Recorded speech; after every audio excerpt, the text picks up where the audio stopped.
This is the Thoughtful Travel Podcast. I'm your host, Amanda Kendall of the notaballerina.com travel blog. Every episode, I'll share travel tales from several fellow travel lovers, and together we hope to entertain and inspire you, remind you of some of your own great travel experiences, and encourage you to hit the road again soon.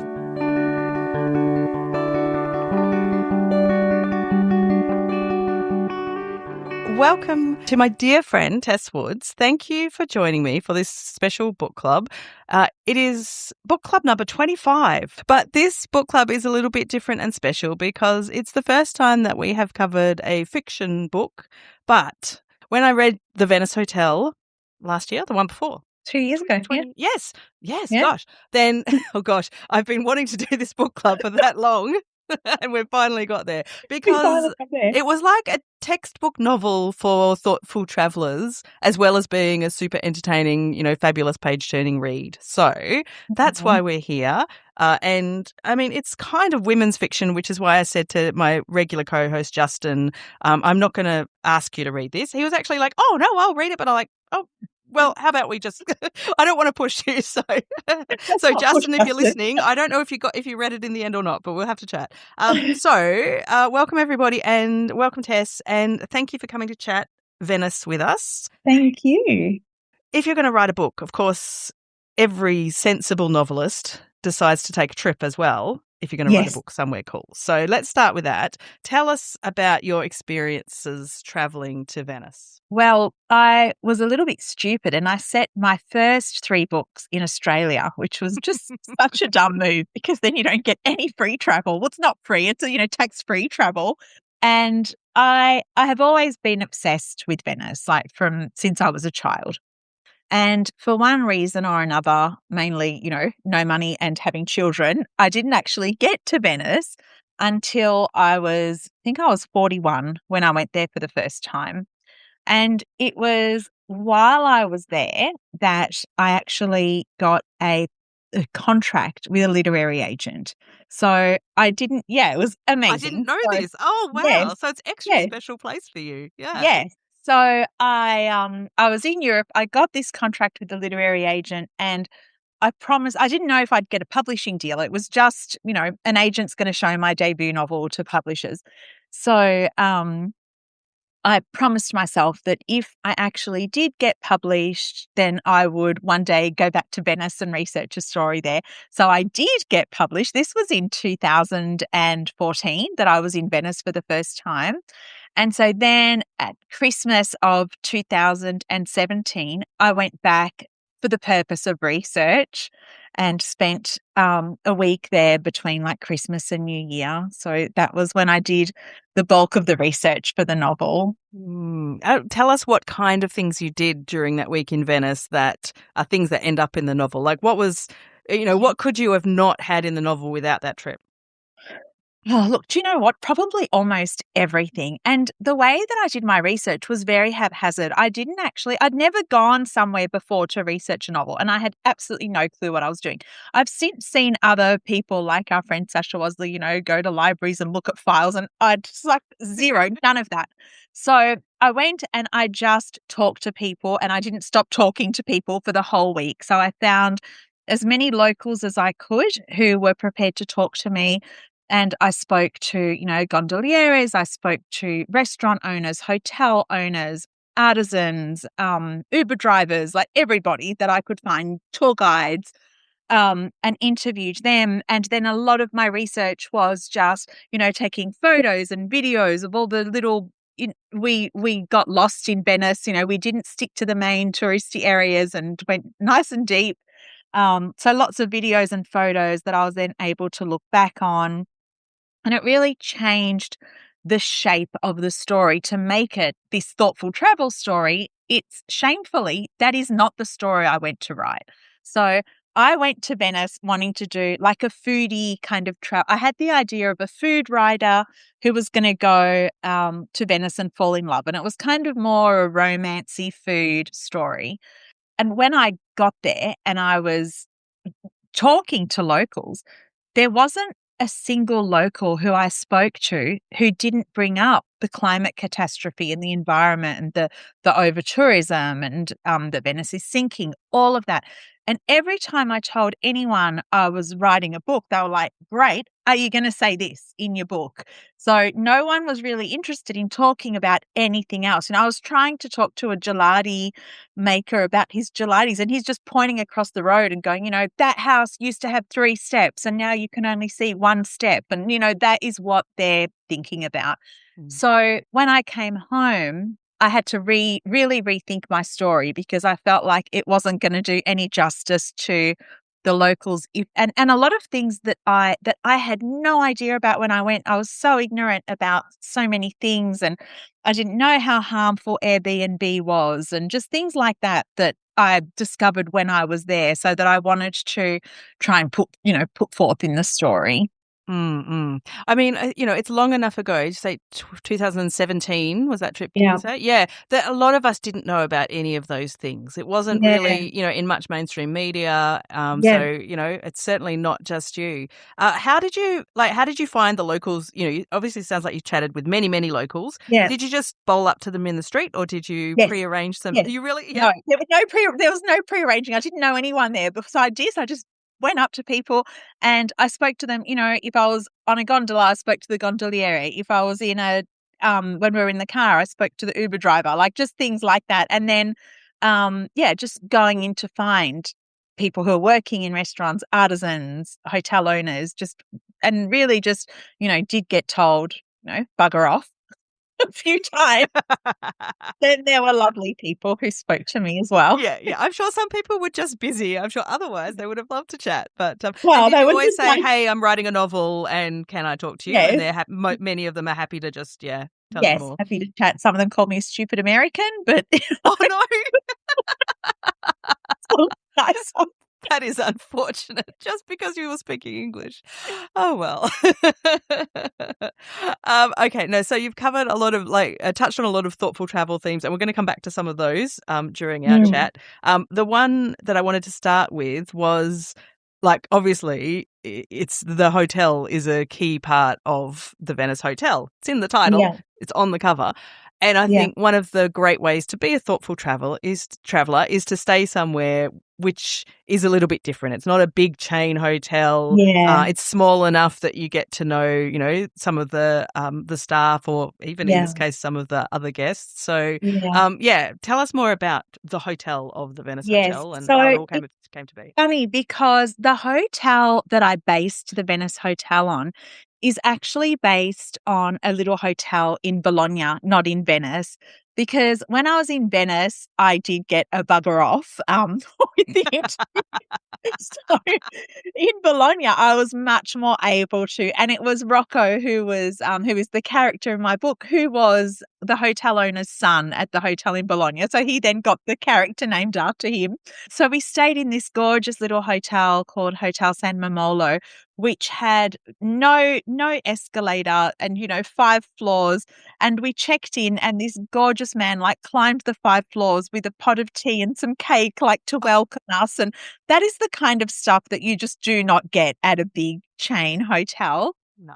And I also use little bits and pieces from my other travels through Italy. We stayed in a tiny little hotel in Rome that had one of those very old lifts where you open the wire cage to get in the lift, and it takes, about 6 business years to get up to the first floor. So, I put in that I tried to bring in a few different hotel things from Italy, but I guess what I wanted to show in the hotel was the way that you can get attached to the hotel, the staff and the other guests, and you start to notice the same people every day, and those lovely things that you miss out on when you stay in an Airbnb or when you stay in a massive hotel with 1,000 people.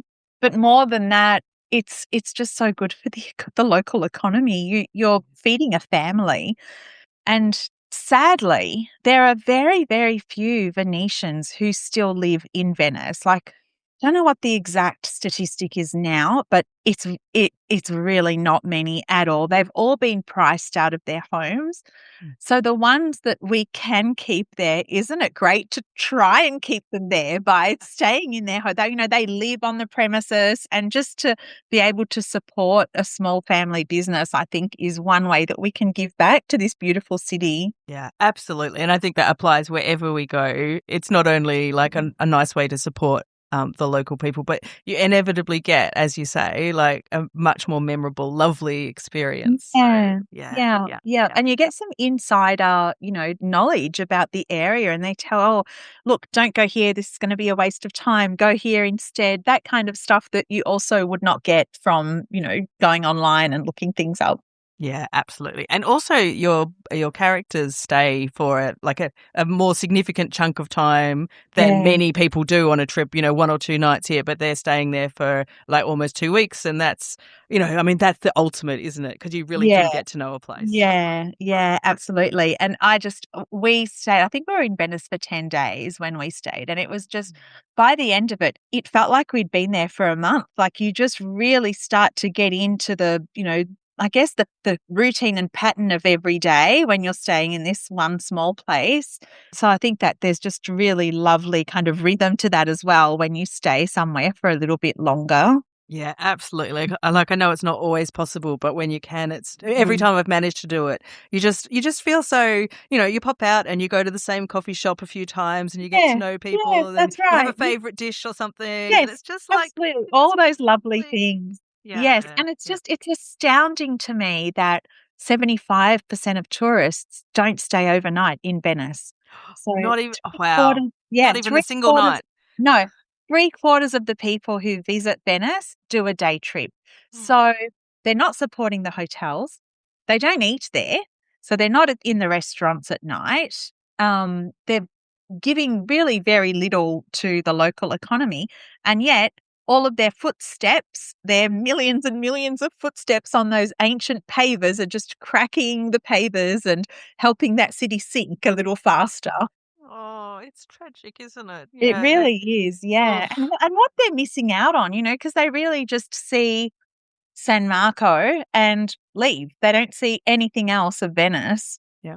Yep. Yep. It's such a shame, isn't it? And almost, I know, like we have this theme a lot on the podcast of, people who want to see lots of things on a trip. And especially like, Yeah. our American listeners who have only, maybe 1 week or maximum 2 weeks of paid vacation ever at once. And so, it's very hard. But I always say, I mean, it's from a place of privilege because I've been able to do this more often, but Yeah. just pick 2 or 3 places and spend a few Yeah. nights in each, Yeah. rather than you'll get a better experience, even if you, Yes. quote unquote, miss out on other Yes. places. I Yeah. totally agree. I mean, we've just come back, as you know, from Japan, and I've just spent the last few, because I'm a physiotherapist, so in my day job, I'm chatting to people.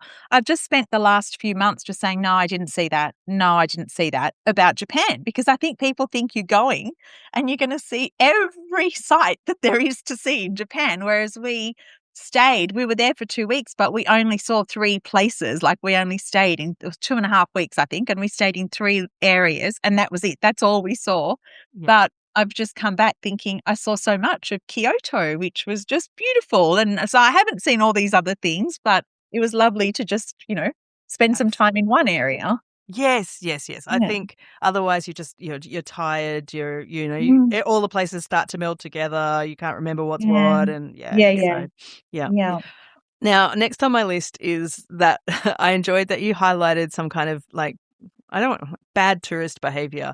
So things like your retired couple who improved over the time, but but they would expect people to speak English, or their Yeah. souvenir choices weren't great, Yeah. but they Yeah. evolved, didn't they? They did evolve, and, they ended up being my favorite, those two old, American tourists, but yeah, and that was, it was modeled on stuff that I saw, so I was just seeing, there were these, knockoff shops set up, and they just sold really cheap imported, manufactured, umbrellas, teddy bears, T-shirts that all said, "I love Venice." And it's like, bro, if you loved Venice, you wouldn't buy this because this is actually hating Venice. And just, eating, you've got all these, beautiful places to eat. You go to Starbucks, like just things like that. Yeah. And I think the biggest thing though was the jewelry and the masks because Venetian jewelry, it's made on site. It's using this beautiful Murano glass. It's just this blown glass is a skill that's been passed down for centuries. And similarly with the making of the masks, you've got these incredible artisans that just spend, up to a week to doing this beautiful. But you've then got the cheap Chinese knockoffs that are selling for, you can buy 4 rings for €20, Oh. so these poor artisans, they're sitting in their stores and they're going to go out of business, and they are going out of business because they can't compete, and tourists are after more and more and more. So yeah, it's just that's real. I think that's really heartbreaking. Yeah, absolutely. I mean, I'll probably say it again at the end, that so many parts of your novel highlight this stuff that I've been banging on about for 10 years, but I think you can Yeah. actually really reach people in a different way by, sneakily putting these learnings into Yeah. a Yes. novel that Yes. makes them think, when they're not Yeah. expecting to. Yeah. Yeah. And it's so funny because I honestly couldn't tell you. It would be, I'd say, to be well over 200 or 300 people have written to me to tell me how they're good tourists in Venice. And I'm like, "Mate, I'm not Venice police. I appreciate that you didn't go by ship." But I think they read the novel and they're so upset by what is happening that they want to be like, "I went, but I wasn't one of those people. I was one of the good people." So it has been, honestly, hundreds of people have written to me to defend their Defend tourism it. of Venice. That is hilarious, but like also good because now that they've put that in writing, they have to stay that way for life and be very thoughtful travelers wherever they go. So, Well, yeah, and I think it's very sweet too that they want to share. Like, it is a real sweet thing, but it's just so funny how many people have done that. that is Yeah. very, very cute.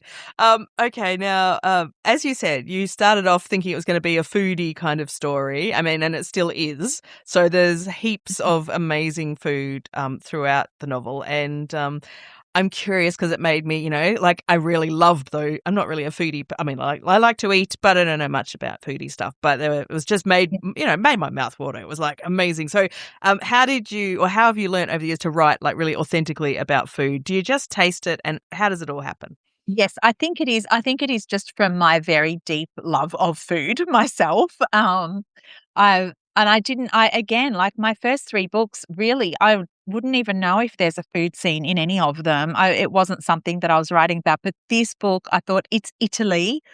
You can't do Italy without Italian food. It's actually, like, even though I'm Egyptian, Italian food is my favorite food to cook. So I cook a lot of Italian food, and a lot of, actually, I think all of the recipes all of the things that she cooks in the book, because it's about a very famous chef that's in this story. They're all my recipes. So I cooked all of those meals at home so that then I could authentically write about them. And I actually had a beautiful lunch that I did. I had a long table lunch where I invited all of the independent booksellers in Perth to come to my house and sample the food from the book. Because I thought then they're going to be, selling the book in store and going, "I've eaten all of the things in this book." So, and I really hoped to have the recipe index at the back. My goal was to just have, I love those books where you get to the back of a novel, especially, and you find recipes from the novel. But then I wrote, the longest acknowledgements in Penguin Random House history at the back of my book, because I have to thank everyone I've ever met in my whole life every time Every I write a single book. Venetian that you Everyone, look, everyone I've introduced ever, yourself to, Venetian or and not, every person I've ever met, if you've bumped into me at the shops, you're probably in my acknowledgements. it's And true. so there was no room for any recipes at all. I was devastated. They're like, "You might want to shorten your acknowledgements by a page or two." And I said, "No, I can't do that. I'm way too much of a people pleaser." So there are no recipes in the book, sadly, but they are all mine. And the main kind of the character who's the chef who it talks so passionately about food is inspired by a real person. I don't know her name. She was, again, this was in Bologna. It was a tiny little hole in the wall restaurant that I don't know, have you been to Bologna, Amanda? Never, I must admit. Okay, it's the tourist center, like, is really, I would say it's no more than 2 or 3 blocks out of the main piazza. So as soon as you get into, like, as soon as you've walked for 15 minutes away from the main piazza in Bologna, there's no more tourism. Like, it's just, this is the locals now. So because of that, the food is just incredible. They're not cooking for tourists. They really have to step up. They're cooking for Italians. Yeah. Not us idiots that are going. So we went into this, tiny little restaurant, hole in the wall, and inside was a woman who's like middle-aged woman, one of those very busy, doing a million things at once. She had her children working with her and her parents. So it was these 3 generations working together in the restaurant. And she was like, idioton, cretinon, swearing at all her husband, her father, her son, everyone was copying it. And then we asked for a menu. Like, we're like, can we have the menu? And she goes, what the menu? You eat what I tell you to eat. So, and I just thought, I've found the way that I'm going to, there was no way that I wasn't going to replicate that. So that is exactly what I did in my book. And I made it and this is something that people love about the story, is that the chef, every day, it's just a set menu. No one gets to choose what they're eating. Everyone eats the same thing. If you don't like it, bad luck. And she just goes to the market every day, which is something, else that we researched, just did some research on that, just goes to the market every day, fresh food, whatever's on special, that's what they cook that night. I just think there's something very wholesome about going to a restaurant, not having to make any decisions. Absolutely. It's kind of like going to visit your mum and you just eat what mum's cooked, and Exactly. you just trust that she will have cooked something amazing, which is exactly what happens at Tempura. Yeah. Oh, I love it. I did not know that was the Bologna restaurant that inspired all that. That's very cool. Now, I want to go back to the serious part about climate change and its impact. Yeah. So obviously, you've already mentioned today that you started to learn about this because all of the Venetians were telling you about it. And I know that there was quite a few kind of measures mentioned in your book about, in the novel, about restricting cruise ships and introducing tourist taxes and the Mose flood barrier. I think it's Mosaic Project. Mosaic Project, yeah. So can you tell us a bit more about what's happened since, or how you put those in and what's happened and so on? Even though I wrote my book after the pandemic, I deliberately set it in 2019 because I couldn't really write about Venice in the pandemic. It completely shut down. And I don't know if you remember, but China was the first place to lock down, and second was Venice. So it was the most impacted. Italy was recording the most deaths the fastest, and Venice just became like a morgue. Like, it was just horrific. I don't think there'd be a local family left in Venice that doesn't know a grandparent who, because what happened is they're living together, the families, like the generations, because they can't afford to have a house. It's not that they're particularly, close and they want to. They just don't have a choice. They all live together.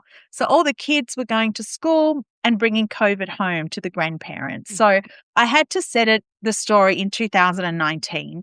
And in 2019, it was before all of these measures came in place. So it was a really good way for me to be able to show a bit of a before and after of Venice, because then I could do a little bit at the end about that, things are going to get better. So firstly, the Mosaic Project, that started in 2020, but it was actually developed, I think it might have been like 1993. Like, it was a long time. It was like, would that be I know it was 37 years. Would that be 37 years? Does that work out? 93 to 2020? Anyway.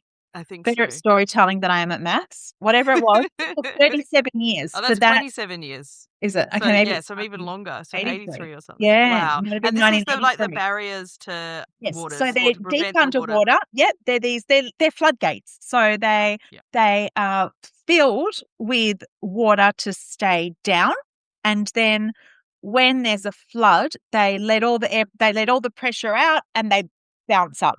Right. So this was a project that was started by the Italian government and, with the Venetian government. There was so much corruption and just so much red tape that it kept getting stalled. And in the meantime, Venice was flooding, through this whole time and just getting more and more destroyed. They finally got it operational in 2020. Wow. They also, and then when the Mosaic project isn't a long-term thing, like they planned for it to be used about 100 times because they were thinking, we'll get it up. This is when they planned to start it, right? We're going back 37 years. It shows you how much climate change has happened because at the time they're thinking, look, Venice floods 5 or 6 times a year. So this will last, it'll last 20 years, 25 years. It has been used over 100 times already since 2020 because that's how much Venice is flooding. I know there was a period, and I think it was November in 2019, where it flooded 6 times in a month. So it's just wow. it's flooding all the time. And it's only getting worse as the sea levels rise. The Adriatic Sea level is rising, so it continues. But they have now got this working and it is stopping the flooding going in. So when they do it, it's just they're going to have to find something else because it's not going to last forever. Yeah.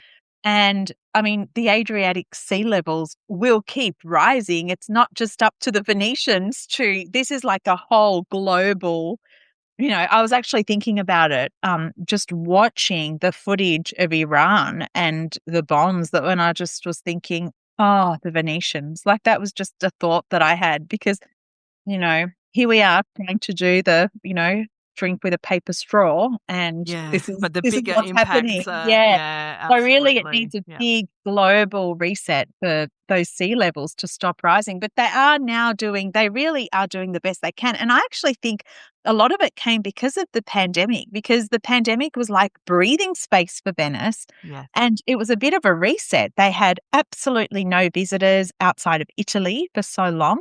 They realized that they don't even need visitors outside of Italy because they still thrived through that time. Because really? They had enough tourist business without Italians weren't able to leave Italy, so they went to, they traveled through Italy. So they had the tourist business. What they did that was really big in that time is that they started to make all the Vaporetto boats electric. So they're now like hybrid. And I think pretty much most of them are hybrid now and some are fully electric. And the idea is that eventually they'll all be fully electric. Awesome. And the biggest thing of all was that they stopped the big ships. So the big ships obviously stopped because no one was coming. Yes. But then COVID, that I think that enabled like the protesters in Venice to really take it up a notch and they really pressured the government. And so now these big ships that, that were coming in and carrying, 2,000 tourists and, they were getting 25 of these ships a day coming through. Oof. And when you look at Venice, you've got the Grand Canal. There's no footpath, there's no barrier between that and the buildings. So every time these ships come in, you get these big waves coming through that go swoosh all the way up the buildings and they just, all of the mortar, like everything that's holding these stones together is just the foundations of the buildings are crumbling. Wow. So they've acted way too late because a lot of these buildings now are not, when you go into Venice and you go past a lot of buildings, a lot of them are actually empty because they're not functioning buildings anymore. They're unsafe. Oh, that's so sad. And even with stopping the big ships, even with doing the Mosaic project, even with the electric boats, it's predicted that with the rising sea levels, Venice is going to be completely uninhabitable along the Grand Canal in 50 years and completely uninhabitable as a city completely in 80 years. That's really not that far away. No. So, children being born now are not going to be able to grow old in Venice. And I often think about that sense of urgency that I don't know how Venetians go about their lives. And I put this in the story, like day to day, how do you go about, like, if we knew that our kids would have to leave Perth, we don't have Imagine. that. No. Like, you No. think we're going to have to leave. Like, what are we going to do? There's just, our city is dying, and yet you've got to kind of still live day to day in this city. So it is so urgent, and I don't know what it's going to take. Like, is it going to have to be 10 years away before people actually start? And then there's going to need to be drastic measures, because it looks like we're not slowing down our, what we're doing to make sea levels rise. Yeah, exactly. It's Yeah, just actually and really, really certainly not fast enough. devastating.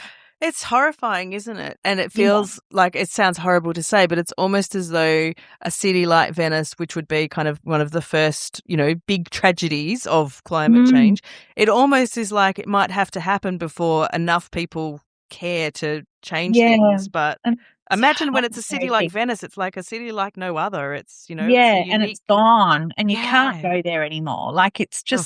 just awful to think about. Yeah. It is awful, awful. Yeah, and like you say, they have made some progress, and like I remember during COVID times that we would see all this beautiful video footage of places around the world that could breathe again without tourists in them, and Yeah, Venice the was one of canals the key ran ones. clear, and yeah. It was Yeah, just yeah. it was really lovely. I mean, they did a bit of AI, and they showed dolphins and, swans swimming through the canals, which That's that did right. not happen. Forgot The about that. canals run clearer, so at least there was that.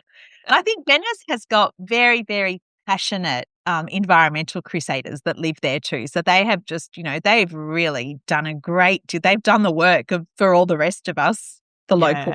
Yeah, absolutely. Well, on that depressing note, I want to move on. I just want to go on to discussing your future plans, and you have just been on another, just last year. How did we get to May already? So this is like 6 months ago now that you were in England. You've done a research trip for a future novel, and I know that like a lot of the things you did were very thoughtful travel kinds of things. So I was wondering if you can give a flavour of some of the things you did to help you research your next novel. Oh, I'm like, what did I do that was thoughtful Just travel? everything you did, but you Oh, probably don't even realise because you think you're just going to research a novel. But for me, well, it's like, it was a very special trip. We were there for 2 weeks in the Cotswolds, which, what a hardship to have to set a novel in the Cotswolds. Poor me. it's almost as if you chose this. Before I went, I actually joined a local Cotswolds Facebook group, which was very naughty because you've got to live in the Cotswolds. And I was like, I don't live in the Cotswolds, but please let me in. And they did. They were so lovely. And I said, look, this is who I am, and I'm coming to research this story, and I would love to talk to locals. I want to talk to you about things that I wouldn't know unless I lived there. So I found 4 amazing women to interview. One was a cafe shop owner. One was a vicar who had like a few different parishes that she was the vicar of. One was a tour guide who does like personal tours, mostly for very wealthy Americans. And one was a bookseller because I wanted to set my book in a bookshop. And then I also went along to a book club Christmas party, and oh, far out. That was one for the ages. And they were amazing. They were really generous and forthcoming, but I had no idea of the wealth in the Cotswolds. Like, my goodness, like, it's untold wealth. So just one little snippet, which I will tell you, is that people in my book club, a lady, this just absolutely gorgeous elderly lady, she didn't sell her land to the Beckhams because they couldn't afford it. Wow. Yeah. And the others, everyone else was like, well, no, of course they couldn't. Of course they couldn't afford our land. Like, they're new money. Like, so these are people who, like, our suburb of Duncraig with 11,000 people, like, these people at this book club, they own that much land. Like, they own a whole town. Like, it's in, and I think, Unfathomable. studying, the Middle Ages and the feudal UK and that, the landowners, and you don't realize it's still there. Like, they are I still. had no idea. Exactly. I Yeah. had absolutely no idea. So, I went with my husband to this event and we've never felt poorer in our life. And, my husband's turned up in a beer top of all things. The only other man there was in a 3-piece paisley suit that was made for, tailored for him. And there's Paul in his, Bing tank top. So, But he's representing Australia. I feel that it's kind of a uniform. not in a Maybe good it's way. okay. We did not represent well. Oh dear. It But was I very, love this very as a fun. way to it's yes, absolutely. It's like the most special way to get to know a place is to get to know some local people, and Yeah. you kind of did that It on steroids. So it was great. And I am an incredibly lazy researcher. I've actually just you've never seen someone more depressed than me when I have to open a book to research. And that's what I've been doing this week. I've been in a filthy mood all week. My family have been terrified to speak to me because I'm actually having to read some of this Cotswold stuff now. But the way that I love to research is I have notebooks, like full notebooks that I took while I was away in those 2 weeks, because all I do is just ask a lot of questions and I just write down everything they tell me. And that's my research. And I know it's a very lazy man's way to do it, but it works for me. it's immersive research, Tess. I think that's So immersive. it's a good. And how much does that research change? Especially your physical research being there. How much does that change your ideas that you already had for a book? Yeah. Well, again, like obviously it changed, the over tourism changed with Venice. Like I made it a whole environmental book. When I was in the Cotswolds, something that I had no idea about was the struggle between old and new. Like the old, they call themselves the upset, like the up, As they're not in the not the downset. downset. Yes, they're the Right. upset.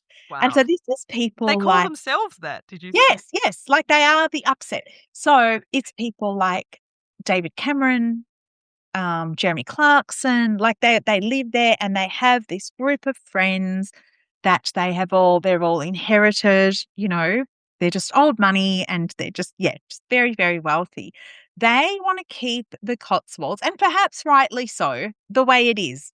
They just want it to stay the way it is.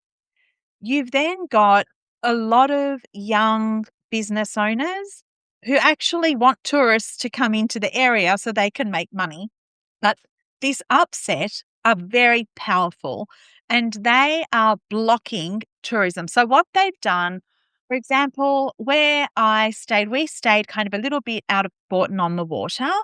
And Bourton on the Water has stopped buses going in. No more tourist bus. So Completely. So they just can't enter the town, the village, you or can enter the town if you drive there, but you're not going to get, the a group Japanese tourism, the Chinese tourism that you're getting on the on buses. So coaches, they've right? essentially stopped the coaches. The coaches have to park way, way out of town, and then there's no way to get in. Like it's too long a walk. They're going to be walking Right. for, an hour to get there. So it's really Wow. hurting the local businesses. And Mhm. the local businesses are the ones that are, they're young. They're trying to send their kids to school. They're trying to make ends meet. And the other thing is that the vicar that I spoke to told me she called it quiet poverty. She said there's quiet poverty in the Cotswolds because in London, it's very obvious, like it's housing commission, it's homelessness. It's very in your face. In the Cotswolds, it's families that are living in these absolutely stunning honeystone cottages who they can't afford to heat them. Right. It's freezing, Yeah. old people are dying in their homes because they can't afford heating. Wow. People are like they're very hungry, so the churches are having to keep up with, this trying to find food for everyone. And so there is this real, I guess, just conflict now at play between, do we let tourists in more, and then you haven't got that lovely, the Cotswolds, it's just for us, that the upset want, Or you're struggling with these people who can't make ends meet and who are they don't want to leave the Cotswolds. They've been there for generations. They don't have a mortgage. They've inherited the house, but they can't afford to pay their bills. So because they're just they're not getting that tourism money. Yeah. Yeah. Wow. That's such a, I mean, I'm sure this problem exists elsewhere, but I've never really heard of that situation. And it's like, if you just heard them say, we don't want to have over tourism, so we're, blocking the coaches and stuff. Yes, that sounds good. But of course, like so many issues, that's not black and white. People are struggling. And it's interesting because it's actually the opposite to Venice, whereas the Venetians are like, please leave, or at least don't leave, but at least stay and put money in the economy. Don't just come for a day. Whereas the Cotswolds, like the business owners are saying, please come, come and visit us. And then, no, you can't because there's no coaches. I mean, there's no trains going through that area. So it's just people have to drive or they can't. It's just inaccessible now. Yeah. Wow. That's amazing, isn't it? That's really sad too for those, the quiet poverty. But what wonderful research, like that is good research that you get to talk to all these people and you find it. Yeah, that's right. That's not in a tourist brochure, is it? So we never know. Yeah. Absolutely. Yeah. What was really interesting too is how many Americans have moved to the Cotswolds since Trump's America. Oh, so really? They're going there in their droves. Wow. Because they're wealthy. Americans, I They're assume. wealthy. Yes, they're wealthy. They can afford the land. Wow. And so the cafe owner that I spoke to is actually American. She moved there ages ago, not with Trump's America, but she moved there ages ago, set up her cafe, and she caters to the American tourists. My tour guide just does all the Americans that move there. They want their private tours. They want a limousine to take them around the Cotswolds. So it's really interesting that Americans are now, driving the economy in the Cotswolds. Yeah, yeah. But what a shame if it becomes a situation that the average, tourist, the non-wealthy tourist or traveller finds it so hard to go there then. Yeah. Oh, amazing. Wow. See, I just love that you got to talk to people. Like, who gets to talk to a vicar? I know. Exactly. She was so amazing. She was one of the parents. She goes, buy me dinner and the whole town secrets are yours. So brilliant. I love that. Value. It's so good. Yeah. Oh dear. Now I'm just trying to double check if there's any questions in. Not a question, just a comment from Pam who says it's been brilliant listening to you. Brought back memories of being in Venice in 1979. Or that would have been much less damage back then. And also the class system in the UK. Oh yeah. So I know Pam has spent a lot of time in the UK. So yes, I believe she would know that that is an issue. Very interesting. Anything else you want to share, Tess, before we wind up today? Can you share about your upcoming book? Oh, sure. Which I think would be of interest to my listeners as well. So I am Egyptian by birth. I grew up there until I started school and then we came to Australia. So my next book, it's called The Cairo Bridal Shop and it's my going home book. It's about three sisters who are they have grown up, three adult sisters in modern Egypt. And I've tried to, with that book, it's not really an environment. There isn't really, don't think the thoughtful travelers, I don't think it's a thoughtful I think there's a lot of ethics and other issues in there that's still so it really talks about Egypt for Egyptians, this book. And I think it shows, I'm hoping that it will shine a light on what it's like to be a woman living in the Middle East and all the challenges that presents.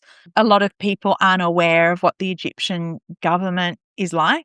Spoiler alert, they suck. So, just showing that. And I really wanted to, show the dark side and the dark underbelly of how Egypt runs, but also I'm so proud of the beautiful heritage of it. So I've got, the pharaohs are in it and the gods are in it. And I go through like the modern history of Egypt as well, from when the monarchy was overthrown in the 1950s and it became like a government, like a government run, like republican rather than a monarchy run Egypt, and just all of the corruption and everything, the big revolution that happened in 2011, it's all there. So it's a very I guess it's a very broad story, still fiction, but with a lot of fact sewn in, and just a love letter to my nana. It's a book set in a bridal shop, and she was a bridal dressmaker who made my bride's dress. So, yeah, it's just a lot of family stuff in there as well. Yeah, beautiful. Yes, I have had the good fortune of a sneak preview, and it's absolutely delightful. So I highly recommend. It's out in September. Yeah. So, all right. Well, thank you so much, Tess. It has been such a pleasure, and I hope everyone has enjoyed this conversation. But thanks for coming along. Thank you so much for having me. I'm so honoured to be the first fiction. I know. Well, hopefully people like the idea as much as I did, and we might get some more on in the future. But yes. Well, we'll say, hey, I'm the boss. So, yeah. All right. Thanks heaps, Tess. Have a lovely evening, and thanks for joining us. Bye. Bye. Bye.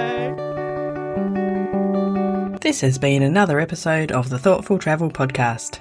Show notes and other information are at notaballerina.com/podcast. Join me again soon for another chat about why we travel. Bye for now.